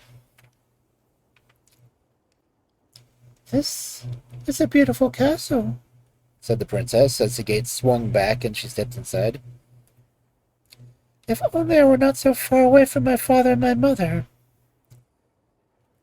But the wolf answered, "At the end of a year we will pay a visit to your father and mother." And at these words the white furry skin slipped from his back, and the princess saw that he was not a wolf at all, but a beautiful youth, tall and stately. And he gave her his hand and led her up the castle stairs. One day, at the end of the year, the end of half a year, he came to her room and said, "My dear one, you must get ready for a wedding. Your eldest sister is going to be married, and I will take you to your father's palace. When the wedding is over, I shall come and fetch you home. I will whistle outside the gate. And when you hear me, pay no heed to what your father or mother say. Leave your dancing and feasting, and come to me at once, for I have to leave without you. You will never find your way back alone through my forests. When the princess was ready to start, she found that he had put on his white fur skin and changed back into a wolf. He swung her on his back and set out with her to his father's palace, where he left her, while he himself returned home alone. But in the evening he went back to fetch her, and standing outside the palace gate, he gave a long, loud whistle.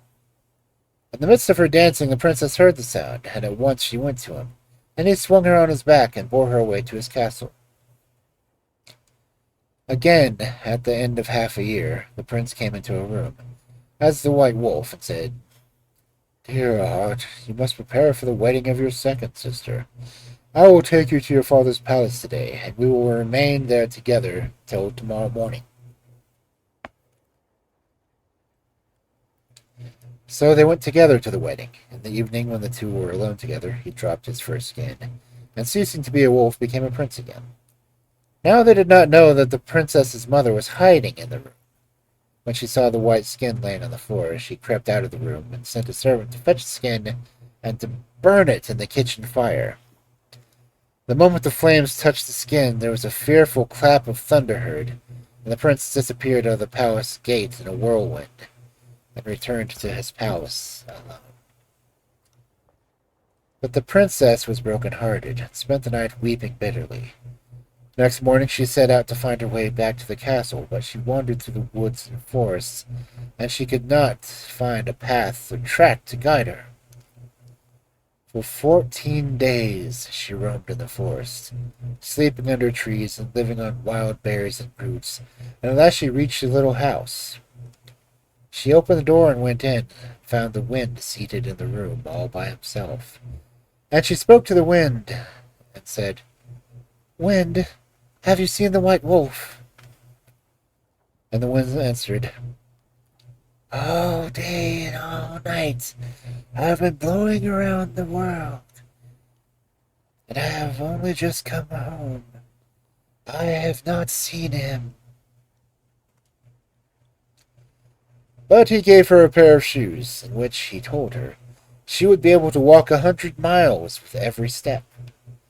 Then she walked through the air till she reached the star, and she said, "Tell me, star, have you seen the white wolf?" And the star answered, "I have been shining all night, and I have not seen him."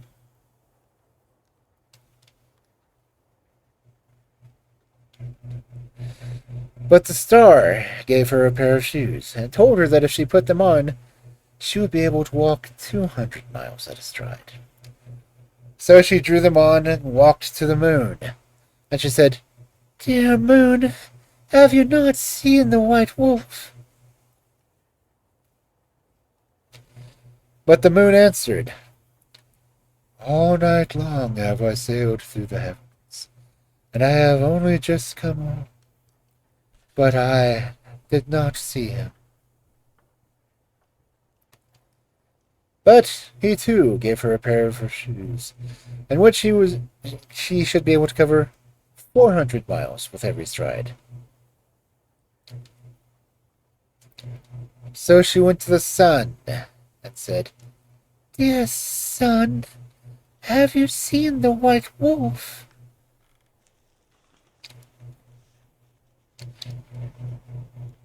And the sun answered, "Yes, I have seen him, and he has chosen another bride, for he thought you had left him, would never return, and he is preparing for the wedding.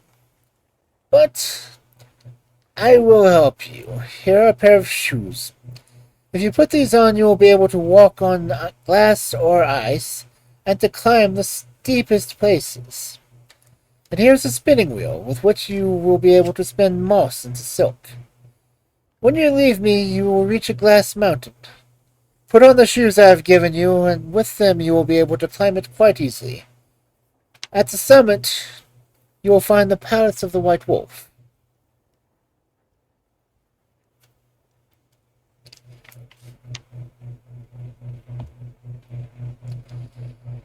Then the princess set out, and before long she reached the glass mountain.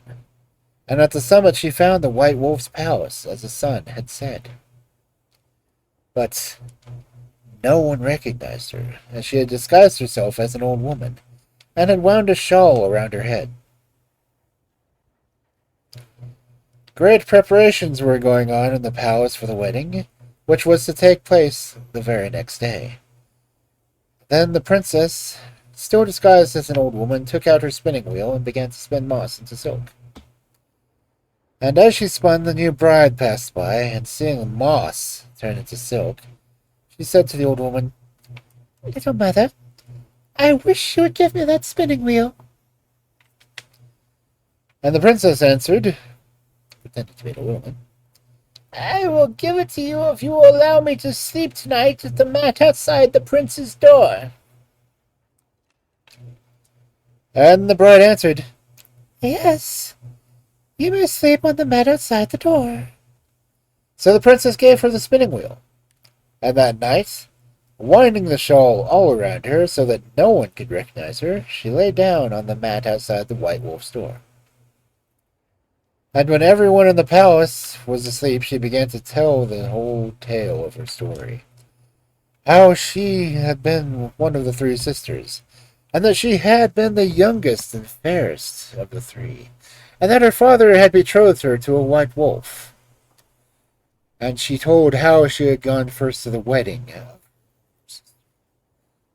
and then with her husband to the wedding of her other sister, and how her mother had ordered the servant to throw the white fur skin into the kitchen fire.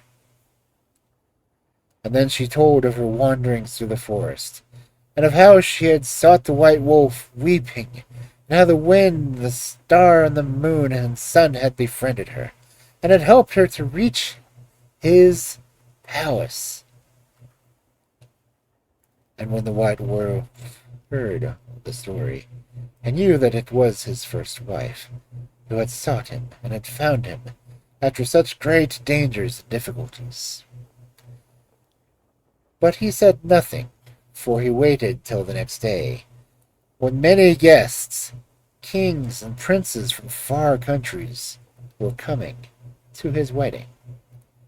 Then when all the guests were assembled in the banqueting hall, he spoke to them and said, "Hearken to me, ye kings and princes, for I have something to tell you. I had lost the key to my treasure casket, so I ordered a new one to be made. But since I have found the old one, now which of these keys is better?" Then all the kings and royal guests answered, "Certainly the old king is better than the old key is better than the new one." Then said the wolf, "If that is so, my former bride is better than my new one."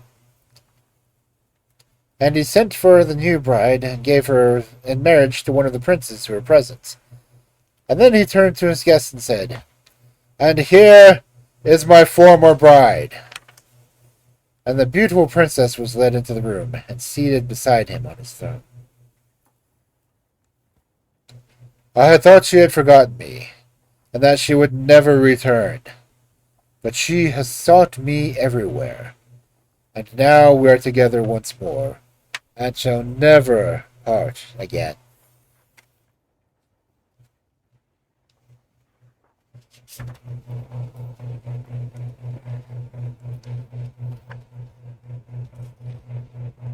Wow. That is a lot of different stories in there. Okay. That's 5 stories. I will do one more and leave 5 more for next week. Is that almost done with the book?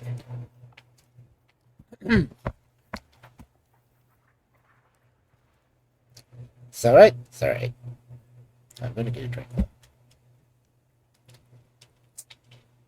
because this one I've read before, and I know how tedious this one can be on a voice.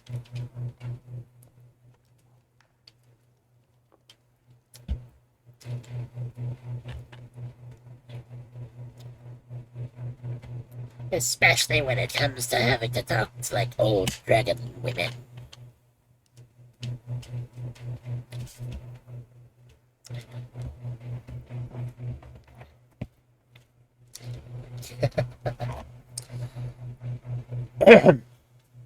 So, our final tale for the evening.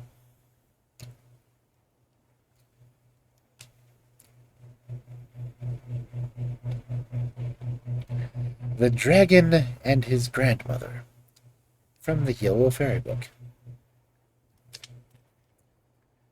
There once was a great war, and the king had a great many soldiers, but he gave them so little pay that they could not live upon it. Then 3 of them took counsel together and determined to desert. One of them said to the others, "If we are caught, we will be hanged on the gallows. How shall we set about it?" And the other said, "Do you see that large cornfield over there? If we were to hide ourselves in that, no one could find us. The army cannot come into it, and tomorrow it is time to march on." They crept into the corn, but the army did not march on, but remained encamped close around them. They sat for 2 days and 2 nights in the corn, and grew so hungry that they nearly died. But if they were to venture out, it was certain death. At last they said, "What is the use of our deserting? We must perish here miserably." Whilst they were speaking, a fiery dragon came flying through the air, and it hovered near them, and asked why they were hidden there. They answered, "We are 3 soldiers and have deserted because our pay is so small. Now, if we remain here, we shall die of hunger, but if we move out, we shall be strung up on the gallows." "If you'll serve me for 3 years," said the dragon, "I will lead you through the midst of the army so that none shall catch you." "We have no choice, we must take your offer," they said. Then the dragon seized them in his claws and took them through the air over the army, and set them down on the earth a long way from it. He gave them a little whip, saying, "Whip and lash with this, and as much money as you want will jump out before you. You can then live as great lords, keep horses, and drive about in carriages. But after 7 years, you are mine." Then he put a book before them, which he made all 3 of them sign.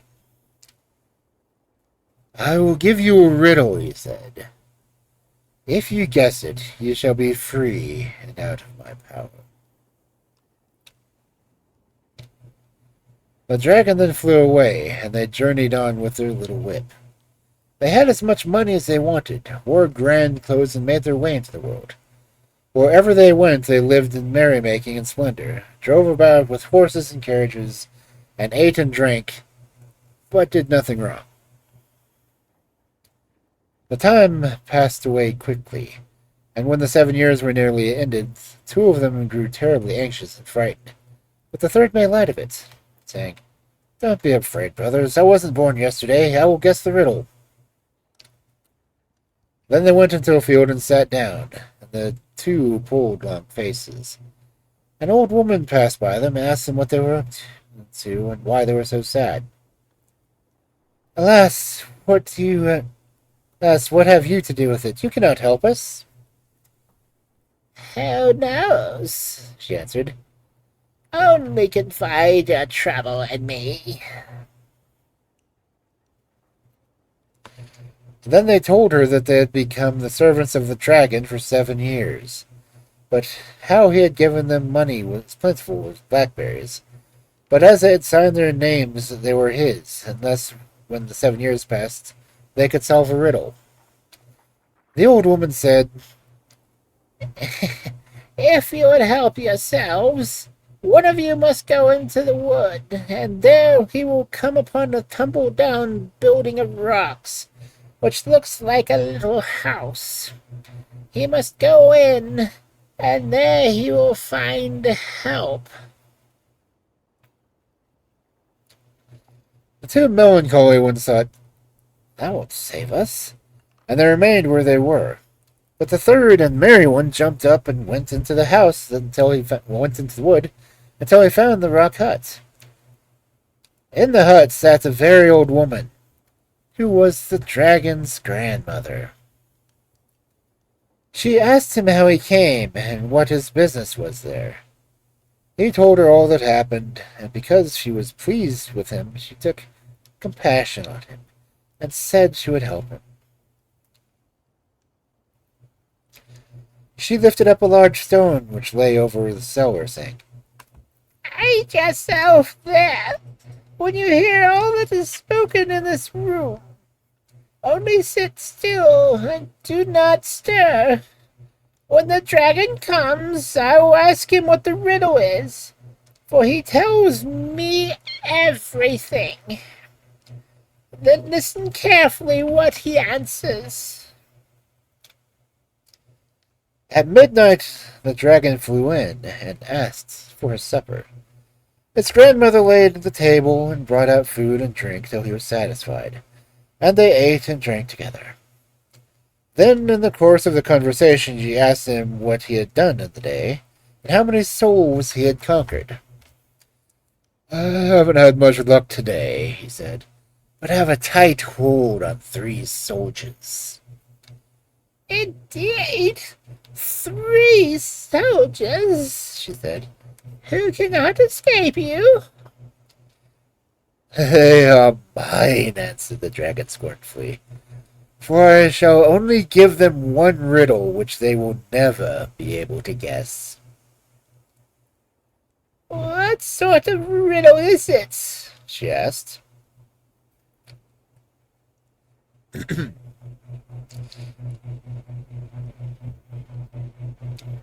"I will tell you this. In the North Sea lies a dead sea cat. That shall be their roast meat. And the rib of a whale, that shall be their silver spoon. And the hollow foot of a dead horse, that will be their wine glass."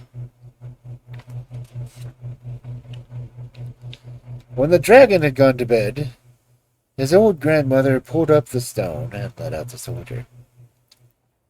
"Did you pay attention to everything?" "Yes," he replied. "I know enough, and I cannot help myself, but thank you." And then he went by another way through the window secretly, and in haste to get back to his comrades. When he told them how the dragon had been outwitted by his grandmother, and how he had heard from his own lips the answer to the riddle, then they were delighted and in high spirits, and took out their whip and cracked so much money that it came jumping from the ground. When the 7 years had quite gone, the fiend came back with his book, and pointing at the signatures, said, "I will take you underground with me. You shall have a meal there. If you can tell me what you get for your roast, your meat, and your meal, you shall be set free."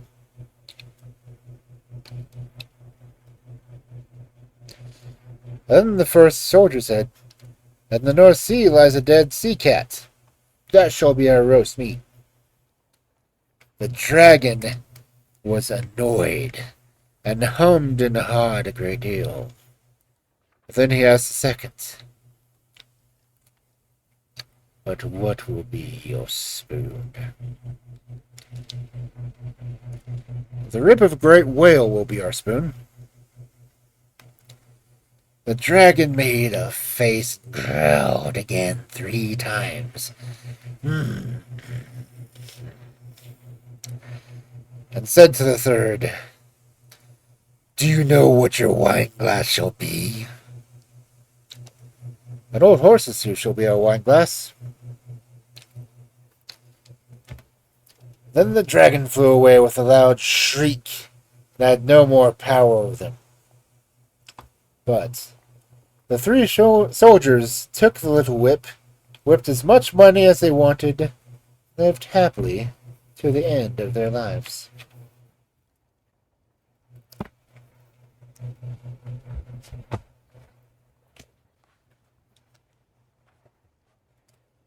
Man, when you read as many fairy tales as I have, you start seeing all the similarities.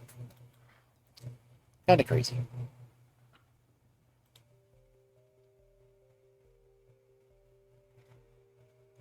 Not that it's a bad thing.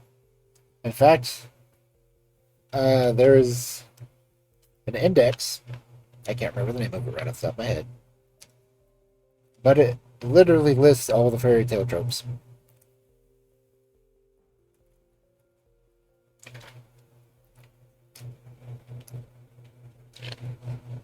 And I would love to get a copy of that book. There's lots of books I like to have copies of, but I don't have any money.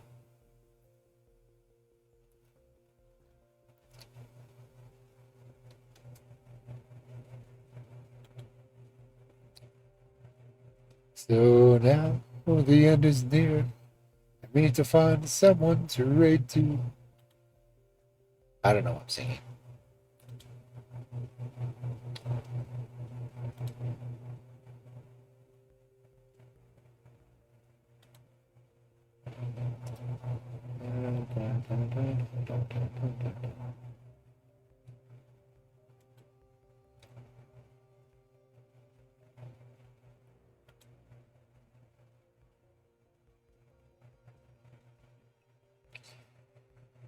It's a red dusk. It's the chintzy ghost in yours.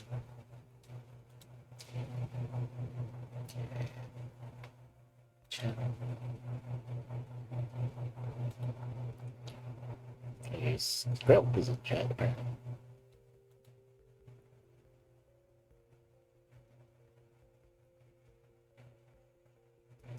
Okay. Let's see, here's all my recommended right now. If it'll load.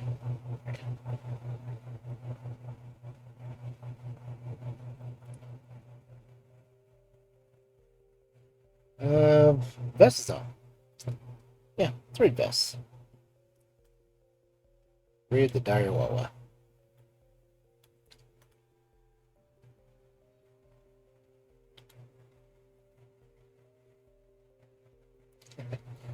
That's right, I'm the only person who calls him that, but because he keeps constantly saying that a dire wolf is not a real wolf. I said, yeah, it's probably rated close to the Chihuahua.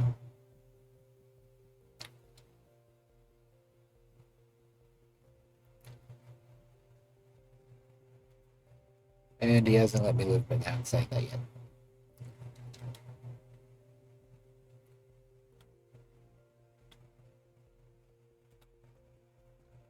So, we will raid this. So I do have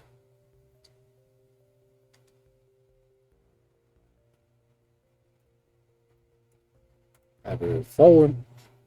Can't type. I have a follower message. A subscriber message.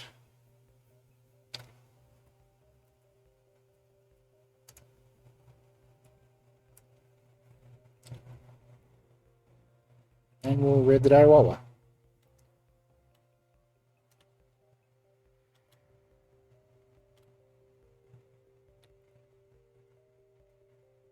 So, I will hopefully see everyone there. If not, hope you have a good night, good evening, good morning, whichever time zone you may occupy.